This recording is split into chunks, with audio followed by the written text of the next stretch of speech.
Cinema हो या फिर टेलीविज़न, बॉलीवुड हो या फिर हॉलीवुड, एक्टिंग के लगभग हर मीडियम में इन्होंने अपनी प्रतिभा का लोहा मनवाया। अभी तक कोई दूसरा ऐसा भारतीय कलाकार नहीं हुआ है जो हॉलीवुड फिल्मों में इनके जैसा रुतबा हासिल कर सका हो। 70 साल लंबे अपने फिल्मी करियर में सईद जाफरी ने एक से बढ़कर एक फिल्मों में काम किया और अपने एक्टिंग का लोहा मनवाया। हिंदी सिनेमा के वो शतरंज के खिलाड़ी जिनकी एक्टिंग जिस किसी ने भी देखी वह कह उठा, चश्मे पर दूर। हम बात कर रहे हैं रूपदार आवाज और बेहतरीन अदाकारों के मालिक सईद जाफरी की। सईद उन चुनिंदा एक्टरों में शामिल है जिनके अभिनय का लोहा विदेशों में भी माना जाता है। सईद जाफरी का जन्म हुआ था 8 जनवरी 1929 को पंजाब के मलेरकोटला के एक पंजाबी मुसलमान परिवार में। उस जमाने में इनके नाना खान बहादुर फजल इमाम मलेरकोटला के दीवान थे, एक बहुत भोड़ा अवधाता। इनके पिता का नाम था डॉक्टर हमीद हुसैन जाफरी और वो ब्रिटिश इंडिया के हेल्थ सर्विस डिपार्टमेंट में सिविल सर्वेंट थे। अक्सर इनके पिता का तबादला भारत के अलग अलग शहरों में होता रहता था। इनका बचपन मुजफ्फरनगर, लखनऊ, मिर्जापुर, कानपुर, अलीगढ़, मसूरी, गोरखपुर और झांसी जैसे शहरों में गुजरा। साल 1938 में इन्होंने अलीगढ़ के मिंटो सर्किल स्कूल में दाखिला लिया। यहीं पर सईद जाफरी को मिमिक्री का शौक लगा और वो तरह तरह की आवाजें और अपने टीचरों की नकल उतारने लगे। मिमिक्री करते करते ही इन्हें यह भी एहसास हुआ कि थोड़ी सी मेहनत और की जाए तो एक बढ़िया मिमिक्री आर्टिस्ट बन सकते हैं। ये अपने स्कूल में कई हॉलीवुड सितारों का भी नकल उतारते थे। स्कूल में ही इन्होंने पहली दफा एक नाटक में काम किया और उस नाटक में इन्होंने औरंगजेब के सीधे साधे भाई दारा शिको का किरदार निभाया। अलीगढ़ वो शहर था जहां से सईद जाफरी ने फिल्में देखना शुरू किया था। अलीगढ़ के सिनेमा घरों में इन्होंने मोतीलाल, पृथ्वीराज कपूर, नूर मोहम्मद चार्ली, फियरलेस नादिया और दुर्गा खोटे जैसे भारतीय सिनेमा के शुरुआती सुपरस्टार्स की फिल्में देखी और ये उनके फैन हो गए। अलीगढ़ में इन्होंने पढ़ाई के अलावा उर्दू भाषा पर भी अच्छी पकड़ हासिल की। अलीगढ़ के बाद 1941 में इन्होंने मसूरी के विनबर्ग एलन स्कूल में दाखिला लिया और वहां पर इन्होंने अंग्रेजी में महारत हासिल की, खास तौर पर ब्रिटिश एक्सेंट पर।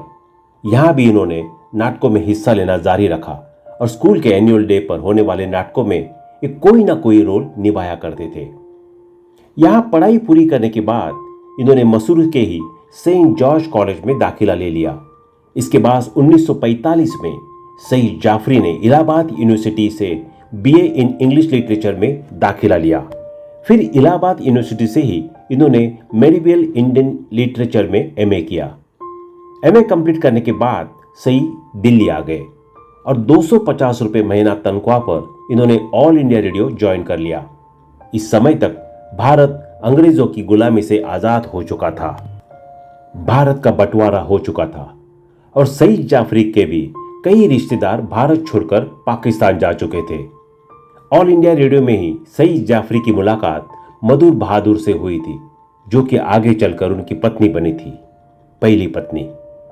ऑल इंडिया रेडियो में काम करने के साथ ही सईद जाफरी ने दिल्ली में अपना खुद का एक थिएटर ग्रुप भी स्थापित किया।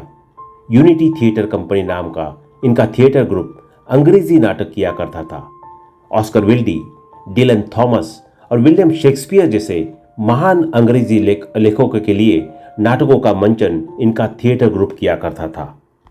इस नाटक कंपनी में मधुर बहादुर भी इनके साथ थी और यहीं पर इन दोनों के बीच प्यार का अंकुर फूटना भी शुरू हुआ था।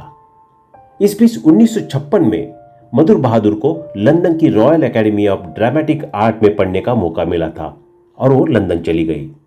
वहीं सईद जाफरी को भी फुल ब्राइट स्कॉलरशिप मिल गई और ये अमेरिका के न्यूयॉर्क शहर में ड्रामा स्टडी करने चले गए। अमेरिका में रहते हुए ही इन्होंने प्रोफेशनल एक्टिंग भी शुरू कर दी।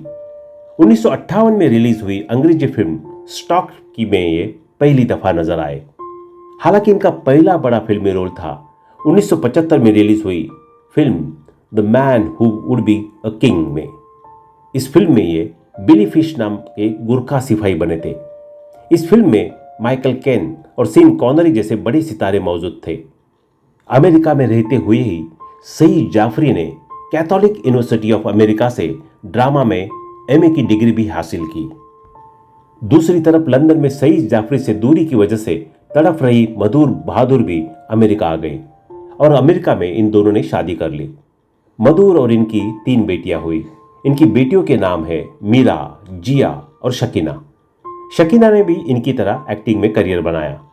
कहते हैं कि हीरे की असली परख जोरी को ही होती है। यही वजह थी कि महान फिल्म मेकर सत्यजीत रे ने अपनी एकमात्र हिंदी फिल्म शतरंज के खिलाड़ी में उन्हें अहम किरदार दिया। फिल्मों में मीर रोशन अली का किरदार उन्होंने ऐसा निभाया कि संजीव कपूर जैसे कलाकार होने के बावजूद वो लोगों के दिल में खास जगह बनाने में कामयाब रहे। रिचर्ड एटनबरो की फिल्म गांधी में सरदार पटेल के किरदार निभाने के लिए उन्हें भी आज भी याद किया जाता है। चश्मे बद्दूर, हिना, दिल, मासूम जैसी फिल्मों में अदाकारी के लिए उन्हें खास पहचान मिली। सईद उन अभिनेताओं में से एक थे जिनकी काम की सराहना विदेशों में भी होती है।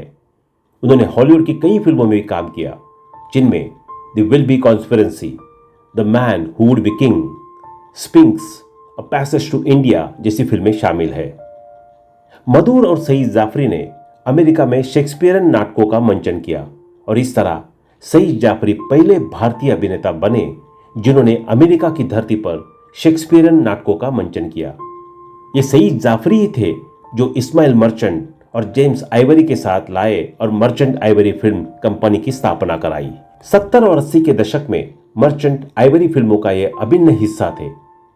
हिंदी सिनेमा की बात करें तो पहली दफा ये सत्यजीत रे की फिल्म शतरंज के खिलाड़ी में नजर आए थे। उसके बाद विनोद पांडे की एक बार फिर और सई परांजपे की चश्मे बद्दूर में इन्होंने काम किया। 1982 में रिलीज हुई रिचर्ड एटनबरो की फिल्म गांधी में इन्होंने सरदार पटेल का किरदार निभाया था और केवल फिल्मों में ही नहीं, इन्होंने कुछ ब्रिटिश टीवी शोज में भी काम किया था, जैसे कि the jewel in the crown, tandoori nights और the little Napoleons. Saeed Jaffrey की निजी जिंदगी की तरफ रुख करें तो ये तो हमने आपको बताया दिया था कि इनकी पत्नी का नाम मधुर बहादुर था और उनसे इनकी 3 बेटियां थी। लेकिन मधुर के साथ इनकी शादी एक वक्त के बाद टूट गई और इन्होंने मधुर से तलाक ले लिया। इसके बाद इन्होंने जेनिफर सोरेल नाम की एक ब्रिटिश महिला से शादी कर ली। इनके 2 भाई थे जिनके नाम थे वाहिद और हमीद। वही शगुप्ता नाम की इनकी एक बहन भी थी। सईद जाफरी की प्रमुख फिल्में थी। इनकी प्रमुख हिंदी फिल्मों की बात करें तो ये नजर आए आगमन, मासूम, मंडी, किसी से ना कहना, मशाल, राम तेरी गंगा मैली, सागर, खुदगर्ज, औलाद, हीरो हीरालाल, चालबाज, राम लखन, दिल, घर हो तो ऐसा, अजूबा, हिना, एक ही रास्ता, आशिक आवारा, दिलवाले, सलामी, ये दिल लगी, जय विक्रांता, राजागी आएगी बारात, दीवाना मस्ताना, आंटी नंबर 1 और अलबेला जैसी फिल्मों में। 15 नवंबर 2015 को 86 साल की उम्र में ब्रेन हेमरेज के चलते सईद मिर्जा का निधन हो गया। इनके निधन के बाद भारत सरकार ने इन्हें पद्मश्री पुरस्कार से नवाजा था। वह ये पहले ऐसे भारतीय थे जिन्हें ब्रिटेन ने ओबीई सम्मान दिया था।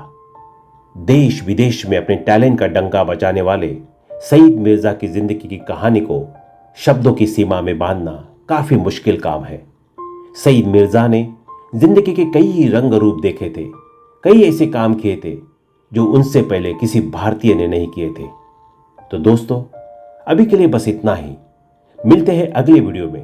तब तक आप अपना ध्यान रखिए। Bye bye.